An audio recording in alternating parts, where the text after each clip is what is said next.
Welcome to Spiritual and Sassy, the podcast where we bleed deep soul wisdom with authentic confidence.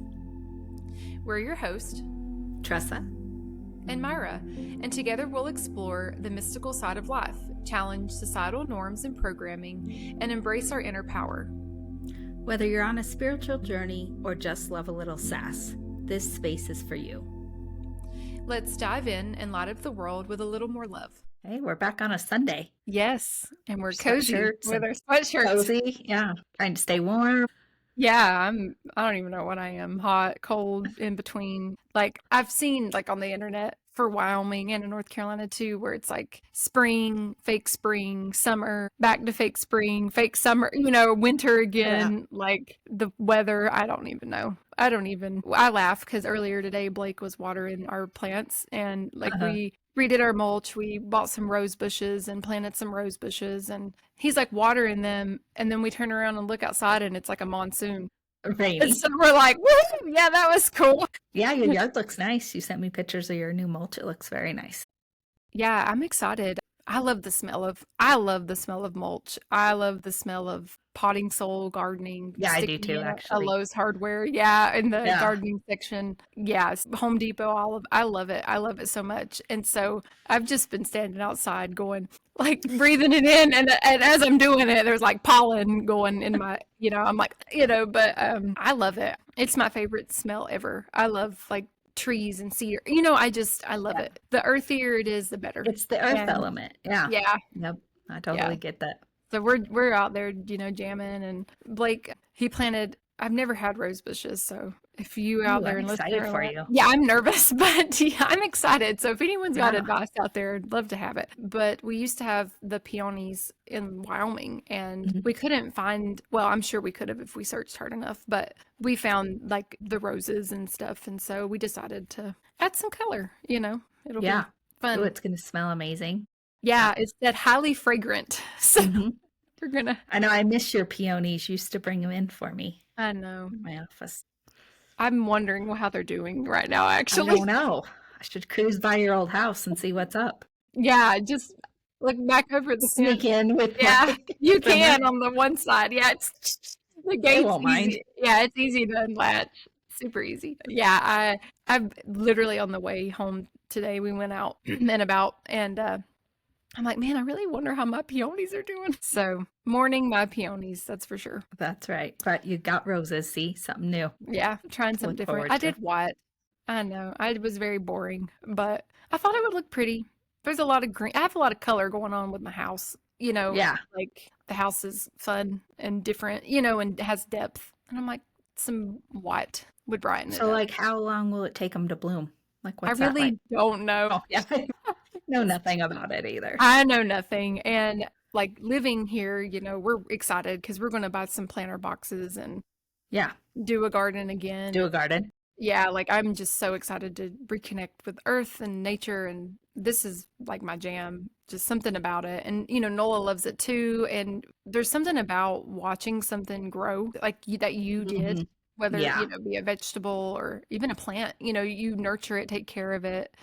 There's just so much to come from that, and lessons in life too. And so I'm excited, but we have no idea. I planted the roses and we read, and it's like make a water basin, and we're like, what's that? So we're like Googling what's a water basin. Yeah, we're like, I don't know what that is. So fingers crossed. Yeah, we'll keep us posted. Yeah, I will give you the update. When they bloom. Yeah. So we'll see. Well, I'm excited for our topic today. Yes, I am too. It was so exciting. It was written across the front of your notebook. It was written across the front of my notebook, and you had it written down. So we're like, well, that must mean that's what we're supposed to talk about today. Yeah. Validation. We all seek it, don't we? As we laugh. Not me. I'm joking. I've never. I never seeked validation. Well, really though, we're laughing about it, but like the other day you and I did a session, and the other day was like months ago, but I was like, the other day we did? Okay. Yeah. Months ago we did. Yeah. Months ago. And it was really cool because obviously we all seek some form of validation. Yes, but I had never actually thought about the fact that I sought validation from people in that way. Like it was kind of a weird light bulb moment for me. And it's particularly in that moment too, you know, in our session, we did the hypnotherapy. Am I saying that correct? Oh, yeah. Yeah. Yes, There's a we did. better phrase for this for the expert over here, Tressa. But in the session, we like for whatever reason, in that moment I needed to go to that place, that space, and I was seeking validation from my parents for when I was accepted into my college. And honestly, until that moment, I would have never even thought about it. I would have never even thought that that was a moment that I even sought validation, or that I even sought validation in general, or that it like left enough of an impact to that I repressed those feelings and they were buried and were like under this layer of things that I thought that I had worked through or were comfortable with, or like in the moment, I don't think I thought about it that much, you know, but it must have had a serious impact on me. And, Mm-hmm. but when I think about validation, that's what comes to my mind was, and I know it was recent-ish, but I had never thought about it that way. I don't know. Interesting. Yeah, I'm glad you brought it up because when I do those sessions, I don't even remember what happens, right? Because it's not for me. So that came up in your hypnotherapy, and that's what you were seeking was that validation. Yeah. Okay. Yeah. It was cool. Well, the whole thing was cool, but in that particular revisit, scenario, moment, milestone, I don't know what Yeah, probably like where we were prompting you to maybe go to yeah, an important event or event. something like Yeah. that. Yeah. Yeah. And that's like the one I went to. It Mm-hmm. was just really shocking to me in the moment, but it was so spot on because it kind of reminds me like what is it like the thing where it's like the love languages, and like words of affirmation, or do you know what I'm talking about? Are No. you talking about the love languages? Like Yeah, I every am. person kind of has Yeah, it one. has a Yeah. love Words language of affirmation. affirmation, gifts. Yeah.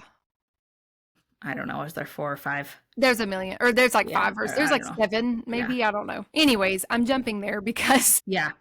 words of affirmation kind of reminds me of validation in a way. Yes. There's Yes. some sort of like, I never really found myself to be that person because I didn't think I needed those words of affirmation to feel loved or to feel like I mattered or to feel like the moment or to validate my existence or my being or what I'm doing in life. And I'm bringing this up because it makes me think about that moment in the session where I needed my parents to be just as excited as I was in the moment to give me the validation, to know that that was a great thing for me to do. And um, but my parents were great about it. Weren't upset. Nobody was upset. They just didn't it was just not the same level. There was just a massive disconnect. And as a first generation college student, they knew it was cool that I got accepted into a college, but they didn't know what I really put into getting into this particular college. Like it's not an easy school to get into. The acceptance rate is relatively low. Like it's not Mm-hmm. it was like magic for me, and they did not match the level. So when I think about Yeah. Of your. validation, Mhm. yeah, they just didn't match it. And so, Yeah. and there's nothing wrong with that, and I'm not justifying it either, like it is Mm-hmm. what it is. But it makes me think of those two things, like the words of affirmation and the validation. And I never even thought that I either A, repressed that, or B, even needed it. And my bubbles are coming back. You can Yeah. see this is Apparently, it's I a don't, thumbs up. We're on the yeah, right track. yeah, We don't touch anything, viewers. It just all of a sudden we get thumbs up on our podcast. yep, and It helps bubbles. us. It's Yeah, our so, angels, our guides yeah. telling us, keep talking about this. Yeah, they're like, yeah, so the babbling that you just said was good. So good to know. It's interesting because you didn't recognize that you really even needed validation ever. Mm, And I, on the other hand, I'm very aware from a young age that I was seeking validation from others. Like it mhm. was part of, I call it life support. Like unfortunately, I needed that. Yeah. I know now, specifically from men, right? Mm, And I know now where that comes from, masculine wounds that I've experienced. And as I've worked through that, it's less and less that I need that validation. But I think the sense of validation that we need is a direct reflection of us not truly loving ourselves, right? That's where it comes mhm. from. And having that true solid foundation of self-love. And the self-love goes even deeper than that. It goes into finding that authentic piece of who you are, right? Because I think about my journey, and like in my teens and 20s, I had a family that I was extremely close to, still am today, but I allowed, like, I did things because the way that she did things, if that makes sense, Mhm. right? I watched her and I thought, oh my God, this is like a cool family. Like, I have never experienced this. So Mhm. I want to do what she does, right? I want to mimic more of what they do. And as I started to understand more of who I was, as I got into my 30s and V's and really dug into things, that wasn't authentic to me. So there is no way by trying to mimic somebody else's lifestyle or what they enjoyed or what brought them joy. There was absolutely no way until I could find that authentic piece of me that I could really build the self-love on top of that. Because, and I see this as I work with clients all the time. I see a lot of that, right? Like, I'll ask people, what brings you joy? Like, just brings you joy. What do you do for joy? And so it's so hard for most people to even answer that, Mhm. and that's where you start to find that authentic piece of who you are, right? I used to think that I would get joy from, oh, I was a shopper, man. Shop, shop, shop. Just, what is it? Just getting things would make me happy. The And dopamine today, rush.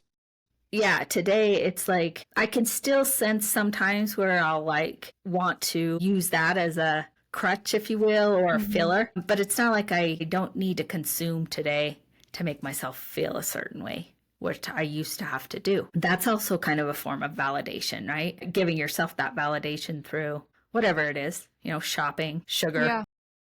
whatever your vice is for the moment. But yeah, I think finding that authentic part of who you are is really some of the keys to unlocking that true self-love. Yeah, I agree. The only person I need validation from is my dog. Love from my dog. They're the only ones who love me unconditionally.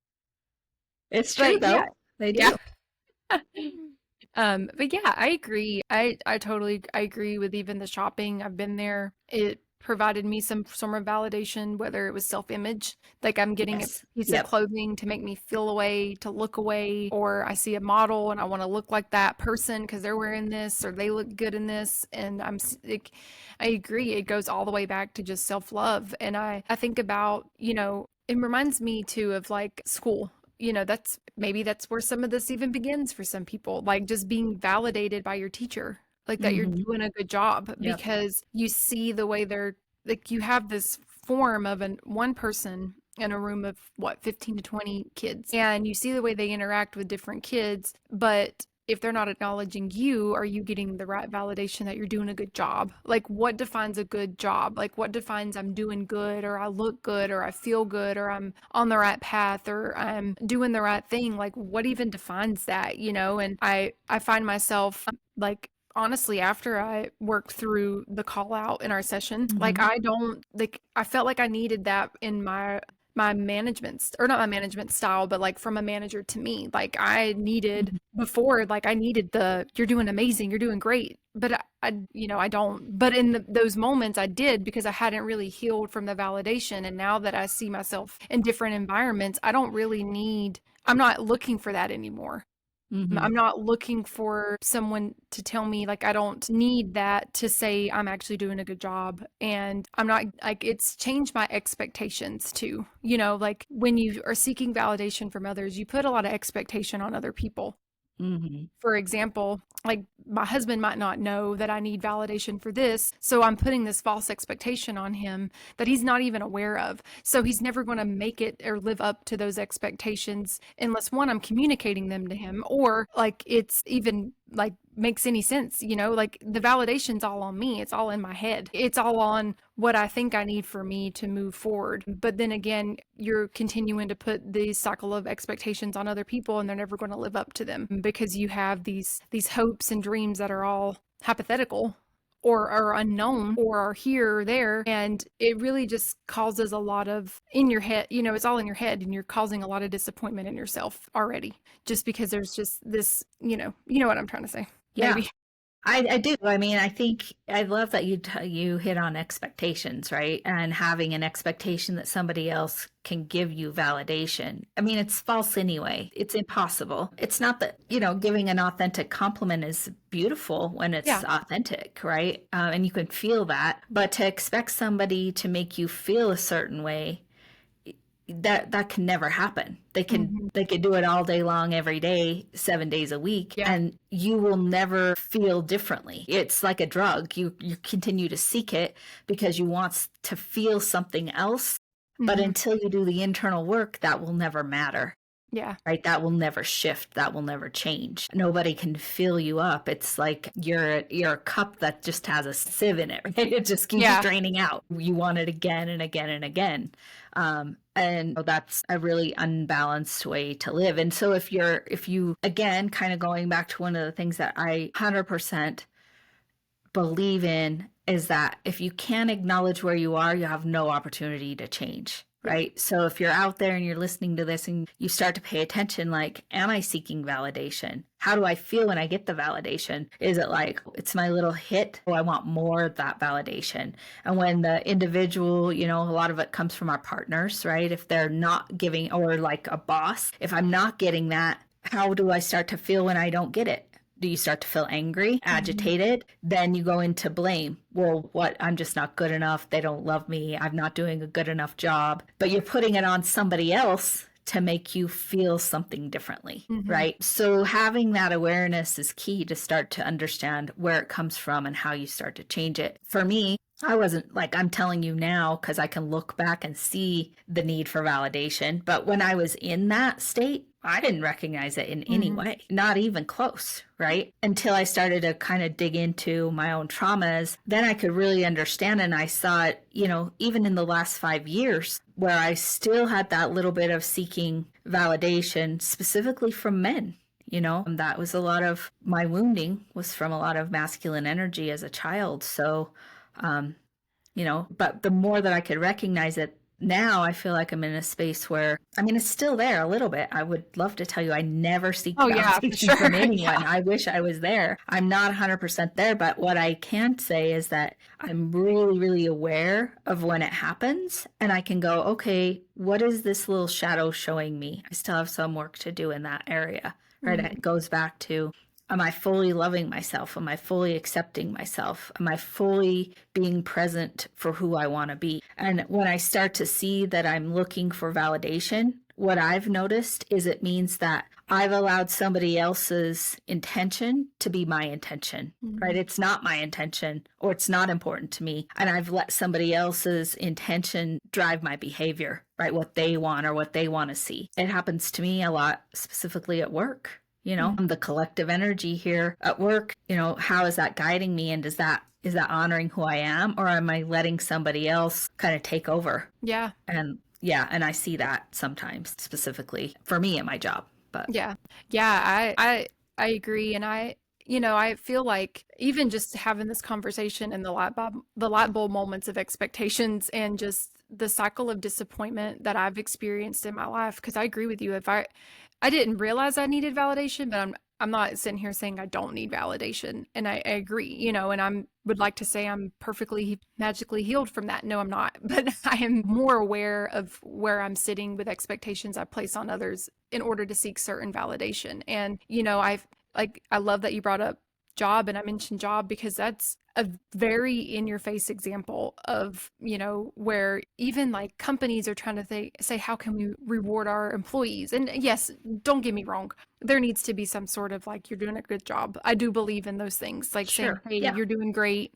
But it's not even authentic anymore because people are having to forcefully tell people you need to be doing it. And then if an employee is not feeling that or seeing that, then like you're saying, the intention set by someone else is driving their disappointment in their job or in their workplace or in their environment.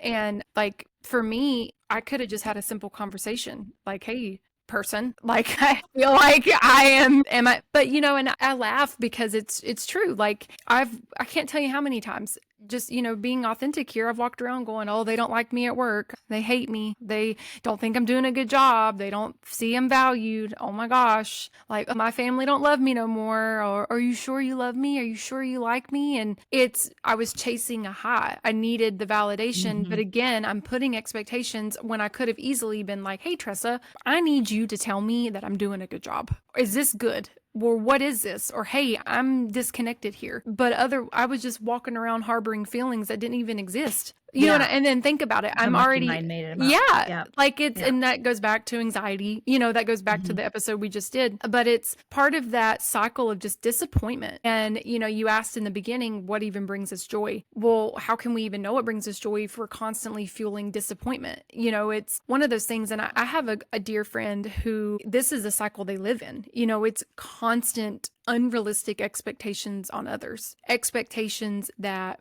these people have no idea that this person has placed on them, whether it be in Hmm. their job, whether it be their spouse, their friends, their family, whoever. And the number one question I ask this person all the time is, have you ever talked to them about this? Have you ever had this conversation with them? And if they're not getting, they're placing these unrealistic expectations, then they're not getting the validation they're seeking. And so then they start saying things like, well, they're going to divorce me, or do they even love me? Or, well, they probably don't want me to work here anymore. But it's all the time. It's not even, if it's here and there and every blue moon, that's something different. Yeah.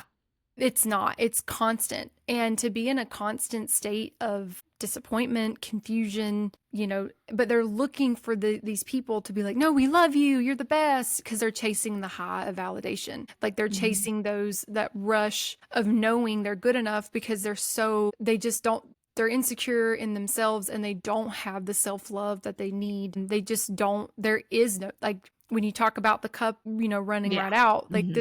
this individual is just running right out. And the only way the cup's getting filled is through those little hits of validation, but it just continues to run out.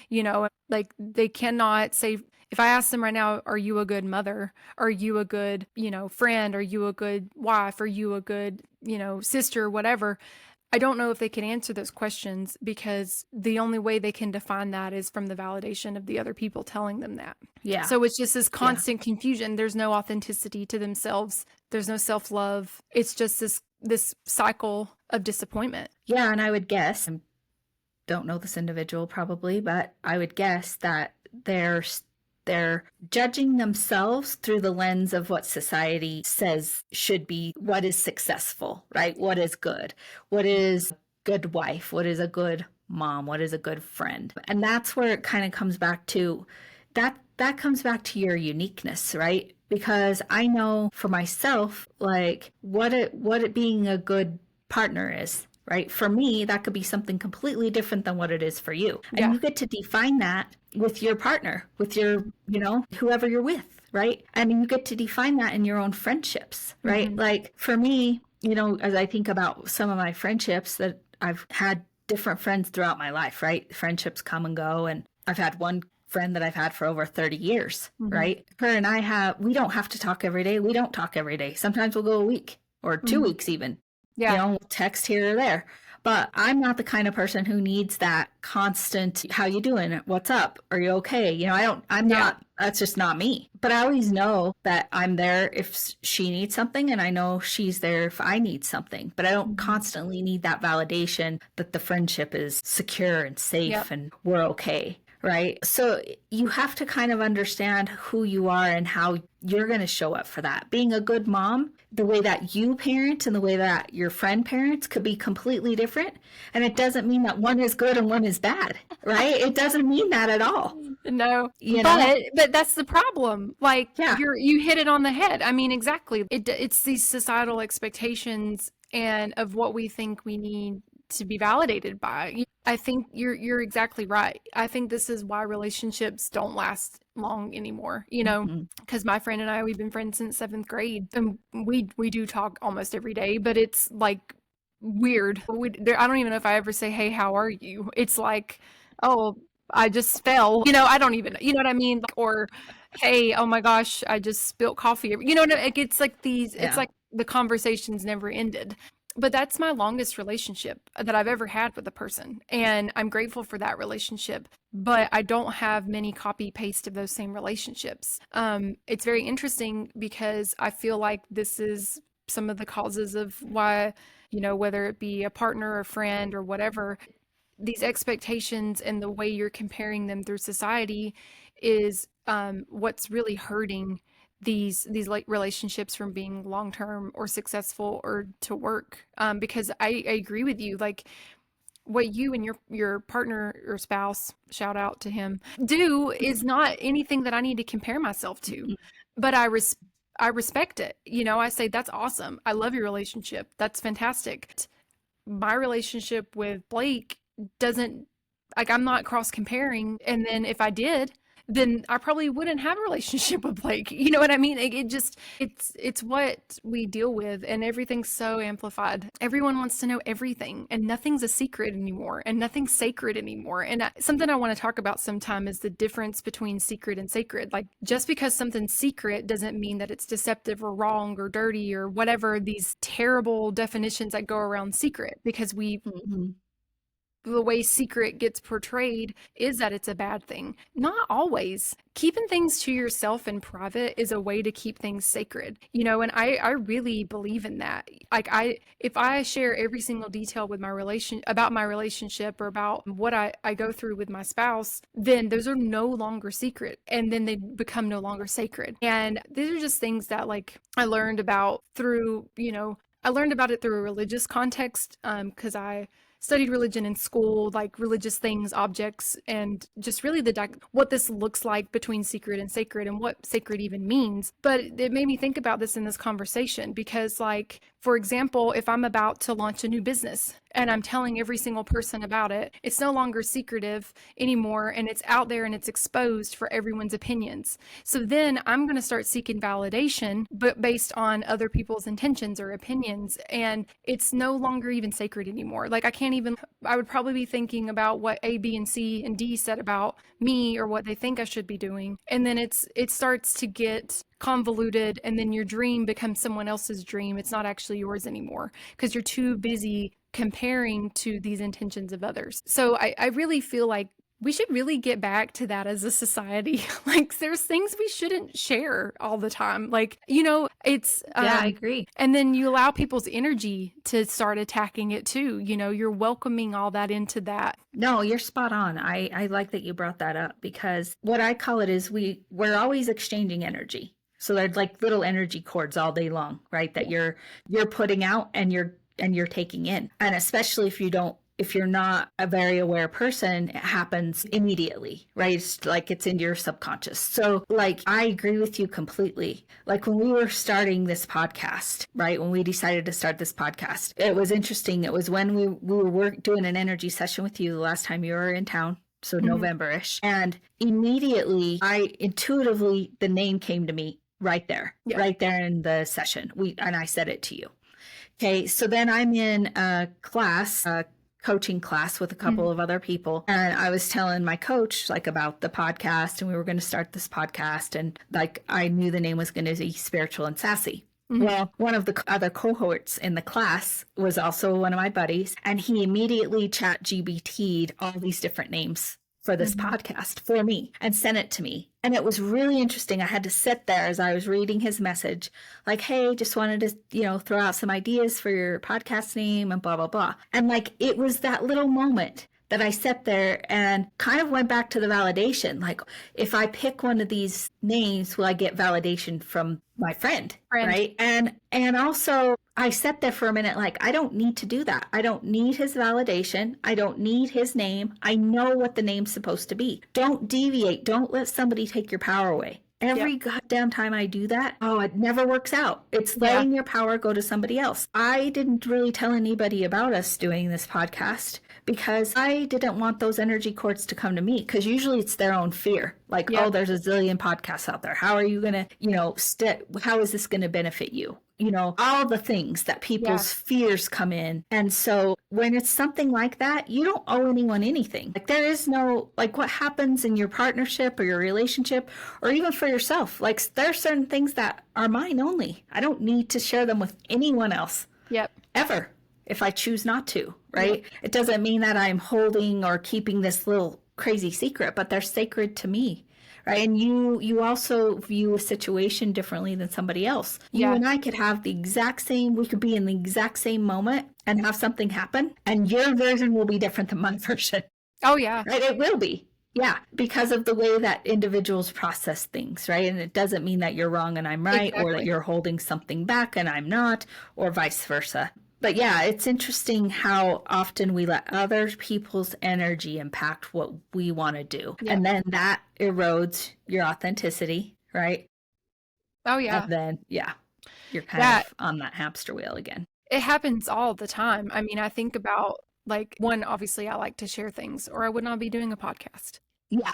But I've really thought about like what am I actually even sharing, and especially with family members, I find this more often than anyone. It's like I think about, okay, what am I going to share or not share, and is this too much or is this enough? Or if I share it, am I protecting my energy? If I choose to share it, am I just sharing it because I want to, but I'm not going to let their thoughts impact it. Like this isn't an opinion piece. This is just a fact. Like, Mm-hmm. hey, I'm buying this car. You're not going to talk me out of this car. Or am I going to tell them I'm buying the car and then start second guessing the car, or what, Yeah. just as an Yeah. example. And it's something that I've really been and I keep saying awareness, but really I feel like my journey and my healing and my spiritual journey has mostly just been so much awareness, just awareness in the moments, awareness in what I'm saying. I'm aware of what I'm doing. I'm aware of my relationships more and what I'm saying and how it's impacting others or impacting me. And that's been my biggest growth, I feel like. And so when I'm telling my family things, I think about it. And, the other day I shared, like I was getting my oil changed. And here comes an opinion about the car I was driving. And finally, I just said, hey, thank you. I appreciate what you have to say. One, you're dating my car 7 years older than it even is. So I don't even know where you're getting this information from, but okay. And two, okay, cool. Like I'm not going to do what you're saying. And I've noticed like not that it's not they're noticing it too, and it's okay, and I'm okay with that. Like just because someone's a family member or just because you've been in a relationship with someone for long, like you or for so long or years or decades or whatever this connection looks like, whether it be 5 minutes, 500 years, I don't care. Like you said in a couple podcasts ago, you do not owe anyone anything. And same when it comes to this type of stuff. If your family is bringing you down or whatever's happening here, you can have boundaries with your family too. Like it's okay. And if they don't respect it, then it is what it is. There's nothing that you can do about it. And if you need to revisit that in another point in time, then maybe that's okay too. And so that's something that I've noticed more and more. Like some of my relationships with different family members have changed drastically since I have worked on myself and worked through things that I'm going through. And I have those moments where I have to really think about what I'm choosing to tell them about my life or about, I've been exploring jobs just recently. And if I'm going to do an interview, I've really had to think about it because I learned very like right on. I said I was interviewing for a job, and the first thing I said, a different family member started telling me how the only reason I have the job is because ChatGPT. And I'm like, okay, but it was just bizarre. And I'm like, well, ChatGPT can't interview for me. Like, we're not there yet, but okay, and it was just like, I don't even know where it came from. But I could have let it upset me and stew over it and then think, damn, I really don't know anything about marketing. Like, God, this ChatGPT that just came out a year ago has really propelled my 8-year career, or whatever. Like, wow. And it's those things. Like, but if I wasn't aware, I would have totally let their energy rob me of my joy and I did think about it. It made me upset for a minute. Mm-hmm. And then I'm like, dang, why am I even upset, And so then that's the moment where I'm like, okay, I can no longer share anything about anything to do with my future jobs, career. This person is not there on my side. They don't want to they're not a person that I'm looking as a mentor. They don't want to coach me. They don't want to help me move in a better place in my career. They're just trying, their energy is not it. So then I learned like, okay, we can't share things with them. And so maybe a few years ago, I would have totally sought validation from this individual. They have a 30-year career in a similar field. I would have definitely sought their validation. And now it's like, nah, they're not there to support me or uplift me to propel forward. Their energy is only going to bring me back, and that's okay. Yeah. And that energy, when somebody says something like that, is just a direct reflection of their own insecurity. That's all it is, right? Yeah. But they've tried to project it out onto others. That's what we do all the time. Oh, yeah. Yeah. I mean, that's what we do. And I wanted just to talk a little bit like about, we talked a little bit about secret versus what's sacred to you. It was interesting. Somebody had said something, had listened to a lot of our podcasts, and had talked about, like I've talked about my being sexually molested as a child. Hmm.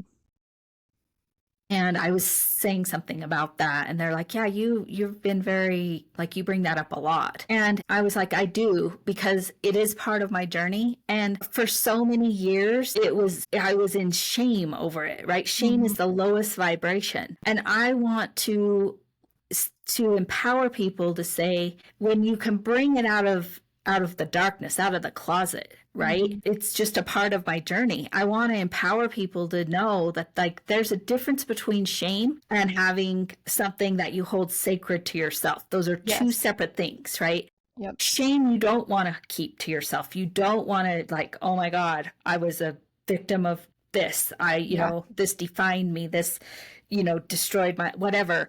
That's what I'm trying to talk. That's why I do bring it up. That's why I talk about the things that are tough to talk about, right? That we've gone through. Like, I want people to feel empowered to say, I'm not going to live in shame. I'm not going to let that person continue to take my power away from me, right? But I could sense when this individual was telling me they have some uncomfortability around it. That's their uncomfortability, right? And I'm not going to change how I approach it or how I talk about it, because I want people to know that they're not alone. We've all had challenges. We've all had traumas, right? And so I just want to, that's shame versus having a secret that's sacred to you. Those Yeah. are two Two separate different things. things. We don't want to keep our shame to ourselves. We do want to bring it to light. We do want to express it. We do want to have an advocate and a place to get that out, because that's Yeah. dangerous to allow that shame to continue. Yeah.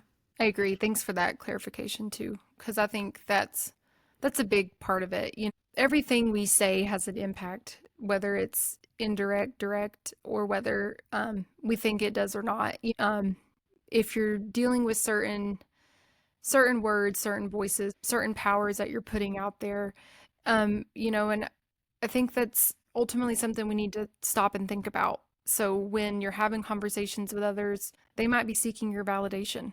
You might be seeking their validation. So what are you saying to these people? Are you stopping and thinking like, hey, am I insecure about something? Am I upset? Am I jealous? Because that's a real feeling. I've been jealous. I've said things out of jealousy, and that's something that I'm aware of, and that's not cool. But I did it. So then how can I not do that in the future? So think, like, are we thinking about those things? Am I reacting from an emotion when I'm responding back to someone? Because in that moment, what we say to them, like you said, everything's an energy. It's an exchange. I'm now attaching a cord to it. So what am I responding back to these people? And I really think that that's your example's a great call out too around this whole topic and this whole conversation is just really being aware how we're communicating with others and the words we say, the words we use, the emotion behind it, and really working through those things. Like just taking a moment and being aware of how you respond or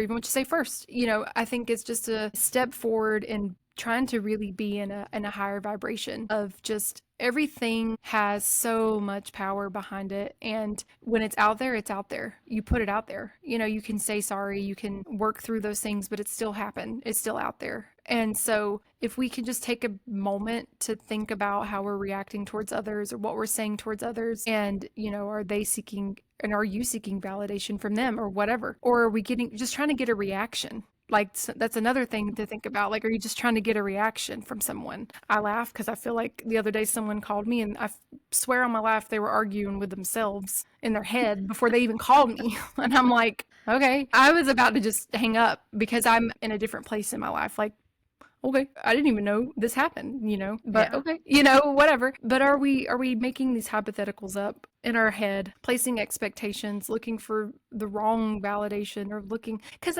I also want to say it's not a bad thing to get positive compliments. Like, and I who doesn't like to be told you're doing a good job? That's great. Positive reinforcement's wonderful. There's nothing wrong with that. But it doesn't need to be your whole identity. Like, you can still be you without having to constantly have that positive reinforcement. Yeah. Yeah. A couple of things there that I like you touched on is, one is, it's always about the energy behind your words, right? Because we can bullshit. We do it all the time, Mhm. right? Like if you are expressing something to somebody, but your internal dialogue, oh, let's just use love. Love's easy, right? You're like, I love you. But inside you're like, you're a son of a bitch, right? Maybe you're pissed at them in the moment, whatever. But you're saying, I love you. They'll feel the son of a bitch. The words don't matter. It's the energy that matters, right? Like us as women, how many times have we, I know I've used to do this all the time. My husband could feel something was up or whatever, right? And hey, is everything okay? I'm fine, just fine, right? He could feel the energy. Like, Yeah. it's the energy behind it. So it kind of goes back to, I agree with you completely. If I feel inspired to give a compliment to somebody, I absolutely listen to that and I do it.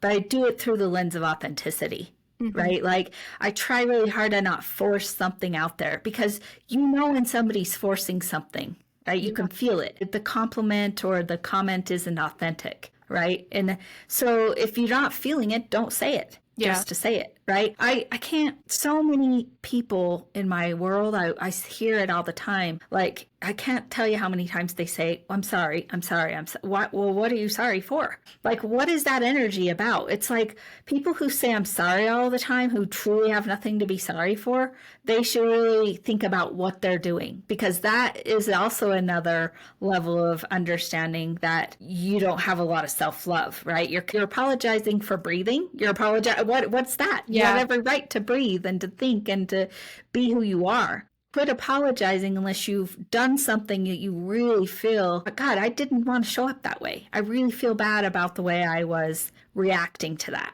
Yeah. And the other thing I wanted to talk about is you use these two terms, reactive and responsive. And those are two different things, right? A lot of times people are what I call reactive. And that means that they're not thinking, they're not being present, they're letting their emotions rule, right? Mhm. Whether that be, and I've done this, Oh, yeah. jealousy or, Yeah. you want to project something out. So if I try to be aware if I'm going to go into react, I try to think, okay, is this reactive? If it is, I'm going to just shut up until I can go into being responsive. Being responsive means that you have checked yourself. Like I'm in a good spot. I'm not projecting out some insecurity of mine on somebody else, right? So those are two different energies. And one of the easiest ways for people to start to recognize them is the words that you're using. If Mhm. I'm speaking to you and I start to say you did or you made or you, that's reactionary. If I can come to you and say I felt this or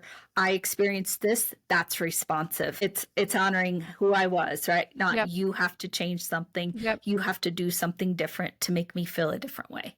Yeah. So that's an easy way to kind of identify where you're at. Oh yeah, yeah, and being reactive is something that I've honestly, like many moons ago, Tressa told me, "Hey, you're pretty reactive," and I was like, "No, I'm not. Yeah, I am." And then in that moment, but I'm the kind of person though, if someone's called it out, I listen. Unlike my 5-year-old, I listen to it though. But seriously, and I love like that's something that I say I really feel like is a strength of mine. If you sit down and tell me like, "Hey, Myra, you're being reactive," and not in a I don't maybe in the moment it might be like but there's obviously truth there, but I don't get one, I was not mad at Trista for telling me that, and there might have been an initial like but then it's like, no, you know what, no, I'm not, thank you, because I appreciated the candidness of somebody that I respected telling me, hey, you're cool, but you need to chill on the reactiveness. Like, you're being a little reactive.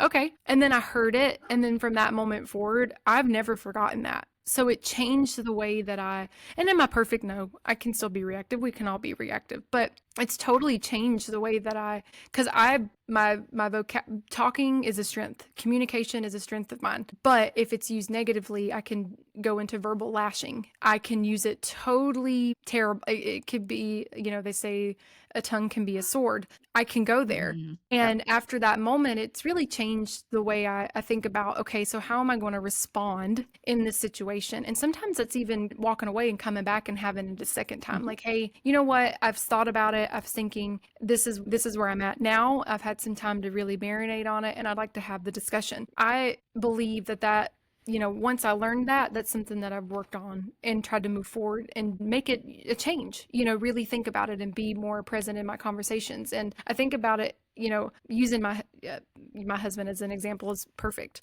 If I'm looking at the dishes, instead of saying, you don't ever wash dishes, you make all these messes, you da da da da da, the conversation is very different for me. Am I perfect? No, but I do think about it and I say, hey, I know I'm not washing the dishes either. I know that I'm not picking up the counter right now. I would love if we could both do the dishes and clean the counter and make better effort together because we both are here. Let's just do better at picking up.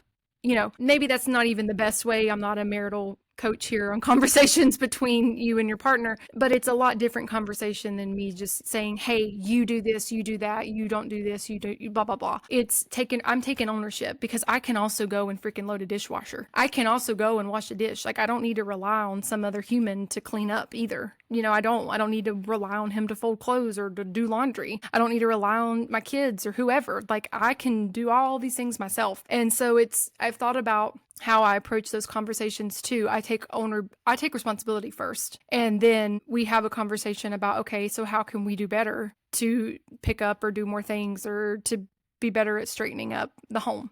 Like, that's just a surface level example. Yeah, it's an easy example. Yeah. Yeah, and I think honestly, psychologically and physically, as soon as somebody starts to talk to you and you start to hear the words you did or you need to or you haven't, just stop for a minute and feel how your body feels. Mm-hmm. Like, your body will tell you, you will tense up. You're going to get defensive. It's psychologically going to happen, right?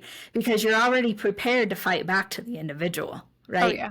And that's in all relationships, right? Whether it's a friend, a lover, whatever it is, your spouse, whatever it is, that they will immediately become defensive, right? Yeah. If you can use I statements. So just a couple of takeaways before we end today, this was awesome, was really try to pay attention to your wording, to your body and how you feel, and then find that authenticity. Think about like what really does bring you as an individual joy and fun and that you really enjoy doing, and what do you value, and really identify that for yourself. That would be how you start that foundation of building that self-love. I know for me, nature is a huge part of my life. I love the trees, I love the mountains, and I can even feel it. I haven't been there for a few weeks and it's like it's not great for me right now. So I've been trying to go outside a little bit, even in my yard, or, whatever I can do. I just haven't had the opportunity to get up there. But that's something that brings me joy. It's something I value, that I need in my life.